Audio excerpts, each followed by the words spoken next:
더마카와 함께 시선 집중의 문을 열겠습니다. 어서 오세요. 네, 안녕하세요. 더마카입니다. 4777님이 긴 문자를 주셨는데요.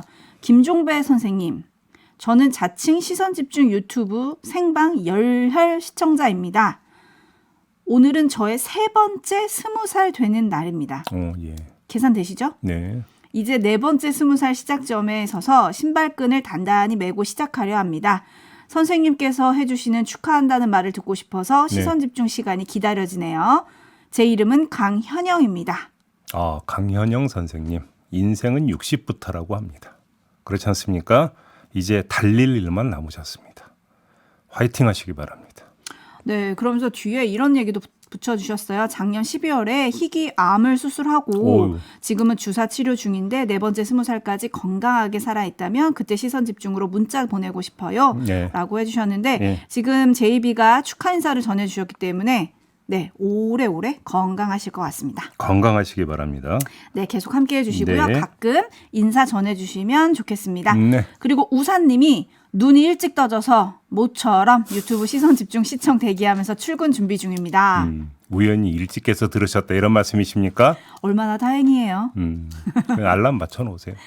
네, 그리고 망치님이 출근길에 라디오로만 듣다가 오늘 처음으로 유튜브로 시청합니다. 네.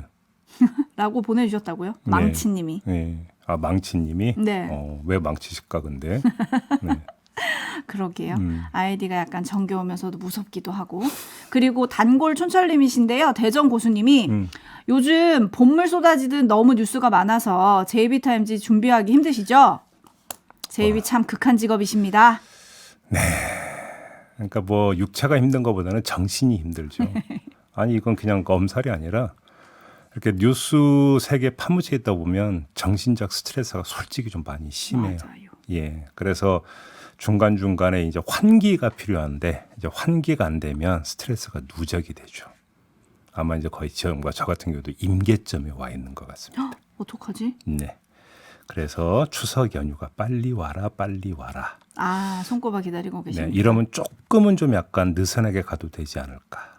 조금은 좀 릴렉스도 될 수 있지 않을까라는 생각을 하는데 그래도 방송은 해야죠. 네. 근데 대전 고수님이 나무꾼 정신으로 하나 또 꼽아주신 뉴스가 있어요. 김민아 창원시 의원 기억하시죠? 네. 12구 참사 유족들에게 좀 막말을 했던 그분이 모욕 혐의로 300만 원 벌금형을 구형을 받았는데 오늘이 선고 기일이라고 합니다. 네. 나무꾼 정신으로 대전 고수님이 지켜보고 계신데요. 어떻게 나올지 저희도 시선 집중하겠습니다. 네. 뉴스와 분석이 함께하는 제이비타임즈 오늘 주목할 첫 번째 뉴스 어떤 건가요? 이재명 민주당 대표가 어제 아침 병원으로 이송이 됐고요. 그 직후 검찰이 구속영장을 청구했습니다. 백현동 개발특혜 의혹, 검사 사칭 공직선거법 위반 사건 위증교사 의혹, 쌍방울 대북송금 의혹 세 가지를 묶었는데 특정 경제범죄 가중처벌법상 배임, 위증교사, 특정범죄 가중처벌법상 뇌물, 외국환 거래법 위반 등등의 혐의를 적용을 했다고 합니다. 주목할 점은 한동훈 법무장관의 발언인데요. 정작 국민들은 이걸 왜 하는지 단식의 목적을 정확히 알고 계실 거이다. 이렇게 말하면서 한마디 더 했는데 들어보시죠. 수사받던 피의자가 단식해서 자해한다고 해서 사법 시스템이 정지되는 선례가 만들어지면 안 된다고 생각합니다. 그러면 앞으로 잡범들도 다 이렇게 하지 않겠습니까? 네, 이 발언에 주목한 이유는요? 뭘 몰라서 저렇게 얘기한 건지 아니면 뭘 노리고 저렇게 얘기한 건지 이게 약간 야릇해서 그런데요. 두 가지 경우의 수를 한번 좀 다 살펴보겠습니다. 첫 번째, 뭘 몰라서 저렇게 이야기했을 가능성. 정치 현상뿐만 아니라 세상사를 바라보는 국민이 평하는 말 가운데 이런 말이 있습니다. 아무리 그래도. 들어보셨죠? 우리 많이 씁니다. 이 말을 풀이하자면 이유는 알겠는데 정도가 너무 심하다. 이럴 때 보통 이런 표현을 씁니다. 이 말은 논리를 뛰어넘는 정서적 반응입니다. 자, 검찰의 구속영장 청구는 아무리 그래도 라는 반응을 끌어내기 십상이다. 이렇게도 볼 수 있을 겁니다. 근데 한동훈 장관은 여기에 한술 더 떠서 병원에 실려간 이재명 대표를 잡범과 비교했습니다. 한동훈 장관의 발언이 자신의 뇌리에 맴돌던 생각을 그냥 내뱉은 거라면 한동훈 장관은 국민 정서를 몰라도 너무 모른다라는 얘기에 직면할 수도 있다. 이 점을 첫 번째 말씀을 드리는 거고요. 두 번째, 뭘 노리고 저런 말을 한 건가? 이것도 함께 봐야 될 것 같은데 구속영장 청구와 한동훈 장관 발언에 대한 민주당의 반응은 한마디로 뭡니까? 격앙 그 자체입니다. 그럼 이런 분위기가 어디로 향해 갈까요? 체포동의안 처리로 흘러갈 게 자명합니다. 당내 부결 주장에 힘을 실어주는 반면 가결 주장을 인정머리 없는 검찰에 부하내동하는 주장으로 몰아가기 십상이죠. 이런 분위기가 연출될 가능성이 있습니다. 그래서 만약에 정말로 부결이 된다면 어떻게 될까요? 검찰의 수사 핸들링 속도는 자유 속도가 되는 거 아니겠습니까? 그리고 이재명 사법 리스크의 생명력은 연장이 되겠죠. 자, 한동훈 장관이 이 상황을 유도하기 위해서 민주당을 자극하는 발언을 일부러 했다면 그는 고단수다. 이런 얘기도 성립이 될 수 있을 겁니다. 정리하자면 한동훈 장관은 인정머리 없는 법 기술자이거나 고단수 정치장관이거나 둘 중 하나라는 얘기가 되는데 세상 살 꼭 이렇게 이분법으로 볼 필요는 없죠. 하나만 더 추가하겠습니다. 그냥 자기는 원칙주의자라고 생각해서 저런 얘기를 했을 가능성도 물론 배제는 하지 않겠습니다. 네. 네. 그리고 또 한동훈 장관이 아마 강조하고 싶었던 말은 또 이 부분이 아닐까 싶은데요. 한동훈 장관의 말 마저 들어보시죠. 덧붙여서 한 가지 말씀드리자면 지금 이 사건은 정치 그리고 민주당과 전혀 무관한 이재명 개인의 성남시장, 경기지사 시절의 개인의 범죄 혐의 수사입니다. 다수당의 권력을 이용해서 수단과 방법을 가리지 않고 개인의 비리를 결사옹호하는 것을 국민들께서는 최악의 권력 남용이라고 생각하실 것 같습니다. 네, 결국 체포동의안 표결에 대한 메시지를 주는 게 아닌가 싶은데요. 뭐 그렇게 읽을 소지가 다분하다고 봐야겠죠. 네. 네. 박한숙 님이 장관님 정치하세요 라고 해주셨고 널 사탕해님은 어떤 설레 때문에 요새 잡범들이 아이폰 비번을 안 깐답니다 라고 또 꼬집어 주셨고요. 네. 김홍우님은 당대표와 영수회담은 대통령이 언제 할까요? 내치도 외교처럼 했으면 합니다. 이런 의견 또 보내주셨고요. 8672님이 법무장관이 저렇게 고급스러운 표현을 저렇게 품위 있게 하시다니. 예. 휴. 저거 라고? 이거는 반어법입니까? 네, 라고 보내주셨는데요. 네. 어제 박강원 원내대표가 또 이런 말을 한 게 많이 언론을 탔어요. 어떤 얘기냐면 부결은 방탄의 길이고 가결은 분열의 길이니 어느 길이든 민주당을 궁지로 밀어 넣으려는 정치적 올가미라는 것을 잘 알고 있다. 민주당은 그런 허술한 올가미에 걸려들 정당이 아니다. 이 올가미라는 단어가 기자들이 많이 좀 발췌를 해서 썼는데 민주당이 어떤 결론을 내릴까요? 뚜껑을 열어봐야 되는 거 아니겠습니까? 그리고 잠시 후에 박범계 의원과의 인터뷰가 예정이 되어 있습니다. 한번 물어보죠. 네, 그리고 하필 병원으로 이송된 날 영장 청구가 됐기 때문에 3559님 같은 경우에 인간의 비정함은 어디까지일까요? 뭐 이렇게 보내주시는 분도 계시고 또 한편으로는 그날 청구될 거라는 예상은 이재명 대표도 하지 않았냐 뭐 이런 의견도 있어요. 그래서 상반된 의견들이 있기 때문에 여기에 대해서 민주당이 어떻게 보는지 그것까지 좀 얘기를 들어보겠습니다. 시선 집중해 주시고요. 제이비타임즈 다음 주목할 뉴스는 어떤 겁니까? 조선일보가 17일에 우크라이나의 장애물 개척 전차 2대를 빠른 시일 내에 지원하기로 했다라는 내용의 보도를 내놓은 적이 있었습니다. 해당 전차는 K1A1 전차에 지뢰 제거 쟁기와 굴착팔 등을 장착한 것이라고 하는데 자, 어제 기자들이 국방부 정례 브리핑에서 이 문제를 물어봤습니다. 기자와 전하교 국방부 대변인 간의 문답 잠깐 들어보시죠. 사실 살상무기라고 보기는 어렵다라고 하는데 얼핏 보면 그렇긴 한데 거기에 일단 무기를 장착을 하지 않습니까? 최소한 기관총과도 달려 있거든요. 예전에 뭐 좀 다른 얘기지만 어떤 나라에서 팔레스타인에 장갑차를 지원한다고 했을 때 살상 능력이 있으면 안 된다 해가지고 기관총을 비롯한 무기를 무장을 모조리 떼내고 그냥 말 그대로 차만 보냈습니다. 그런 식으로 해서 할 가능성도 있다고 싶었거든요. 아예 왜냐면은 그런 식으로 하면은 살상 무기가 안 되니까.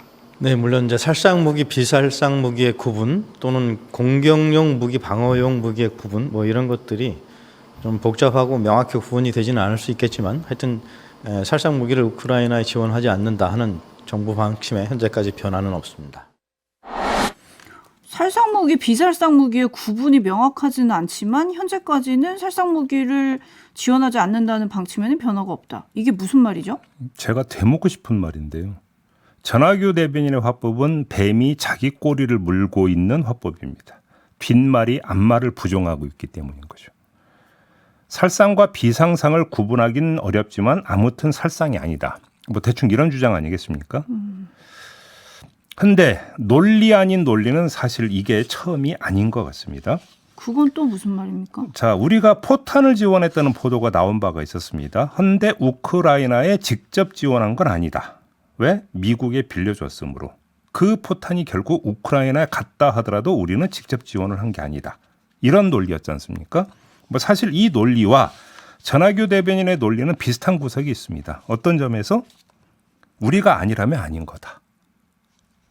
규정은 우리가 한다. 이런 거잖아요. 그런 점에서 같다라는 겁니다. 물론 포탄 우회 지원의 경우 우리 정부는 긍정도 부정도 않고 있고 조금 전 얘기는 언론 보도에 기초한 거라는 점을 첨언하겠습니다. 여기까지입니다. 네, 제 이해력이 딸리나 봐요. 듣고 나니까 더 헷갈리네요. 정리가 안 되세요? 정리가 안 돼요. HBYI님이 포터 뒤에 기관총 달면 포터도 공격용 무기가 됩니다. 라고 좀 꼬집어 주셨는데 그래서 어떻게 하겠다는 건지 저는 그냥 좀 더 지켜보겠습니다. 아, 왜냐하면 저만 못 알아듣는 게 아니에요. 헨젤과 그레타 님도 무슨 말입니까? 라고 물어봐 주셨거든요. 네. JB타임즈 다음 주목할 뉴스는 어떤 겁니까? 정부가 새해 예산안을 짜면서 연구개발 예산을 16%나 삭감해서 현장에서 혼란과 반발이 심하다는 소식 여기저기서 지금 나오고 있지 않습니까? 네. 이와 관련해서 한덕수 총리가 어제 학술원상 시상식에서 축사를 하면서 한마디 했는데요. 두 문장입니다. 그대로 읽어드리면 선도적 기술 확보를 위해 세계적 기준에 맞게 R&D 제도를 혁신하겠다. 국가의 핵심 인재를 양성하기 위해 능력 있는 신진 연구자를 발탁하고 마음껏 연구할 수 있는 기회를 확대하겠다. 이렇게 두 마디를 했습니다. 오, R&D 예산 깎였다고 난린데 이렇게 얘기하셨다는 건 어떻게 봐야 됩니까? 제가 딱 두 문장이라고 말씀을 드렸는데 두 문장 모두 반박거리가 있습니다. 첫째, R&D 제도를 혁신하겠다고 하지 않았습니까? 아니 이건 선호가 바뀐 거 아닙니까? 예산을 깎을 거면 R&D 제도 혁신부터 하고 그 밑그림의 기초에서 깎는 게 정상적인 순서 방식 아닙니까? 근데 덜컥 깎아놓고 혁신하겠다고 하는 겁니까? 이건 혁신이 아니라 명분 땜질하는 거 아닙니까? 이 점에서 반박이 성립이 되는 거고요. 두 번째, 신진 연구자를 발탁하겠다고 했습니다. 근데 이건 현장을 알고 하는 얘기인지부터가 좀 의문스러운 게 현장에서 들려오는 소식은 뭡니까? R&D, 연구개발 예산 축소로 박사후 연구원부터 지금 잘려나가고 있다는 거 아니겠습니까? 아니 그러면 박사후 연구원들이야말로 신진 연구자 아닙니까? 그렇지 않습니까? 네. 아니 신진 연구자를 잘려나가고 있는 판인데 무슨 신진 연구자를 발탁해서 마음껏 연구할 수 있는 기회를 확대하겠다 이런 말이 어떻게 나오는 겁니까? 그랬더니 김종인 님이 이런 촌철을 남겨주셨어요. 예산은 줄었는데 신진 연구자를 발탁한다면 기존 연구자들을 자르기라도 하실 겁니까? 그러니까 여기서 신진 연구자 앞에 가로를 쳐야죠. 아, 잘 나가는 분야에 한정해서. 뭐 이렇게 돼야 그나마 논리적 일관성은 있게 된다는 겁니다. 그런 거 아니겠습니까? 저는 조금 더 선하게 해석하겠습니다. 네. 혹시 예산을 늘리겠다는 거 아닐까요? 글쎄 그럴까요? 너무 선했나요? 네. 근데 지금 어제 뉴스 나왔죠. 세수 펑크가 얼마라고요? 59조 원. 60조. 네. 그렇죠. 네. 다시 한번 환기해 드리겠습니다. 네. 앞에 국방부 뉴스 플러스 이것까지 앞뒤가 맞는 거냐라고 물어보시는 촌철님들이 굉장히 많으신데요. 예. 저도 좀 헷갈립니다. 자, 그리고 한덕수 총리 민주당이 해임 건의안을 제출을 했잖아요. 네. 여기에 대해서는 이렇게 말했습니다. 한번 들어보시죠. 제가 공직에 있은 지 50년 됐습니다.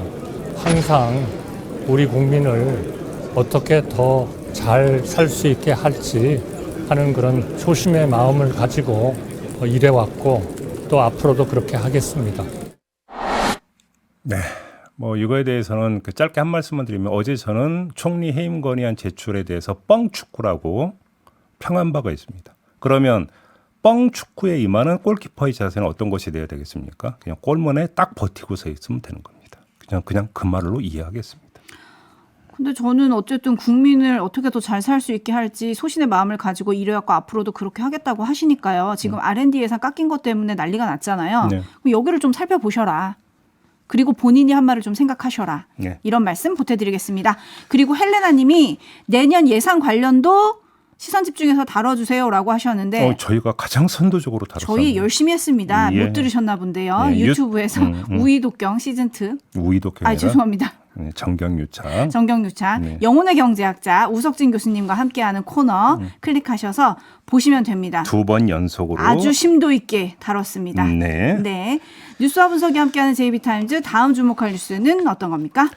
교육부가 지난달 23일 교권 보호 대책을 발표하면서 학교장의 민원 처리 책임을 강조한 바가 있었고요. 이어서 민원 응대 매뉴얼에 이해관계가 복잡하고 교육활동 침해 가능성이 높은 민원으로 분류된 경우 학교장이 책임지고 처리한다는 내용을 명기하는 방안을 검토 중이다. 어제 이 소식이 전해졌습니다. 자, 그렇다고 치고요. 그러면 이 경우는 어떨까요? 어떤 경우냐? 제주도의 한 고등학교 교장이 갑질과 성희롱을 한 사실이 알려져서 교사들이 반발했고 3차례 성명까지 나왔다고 합니다. 교장이요? 네.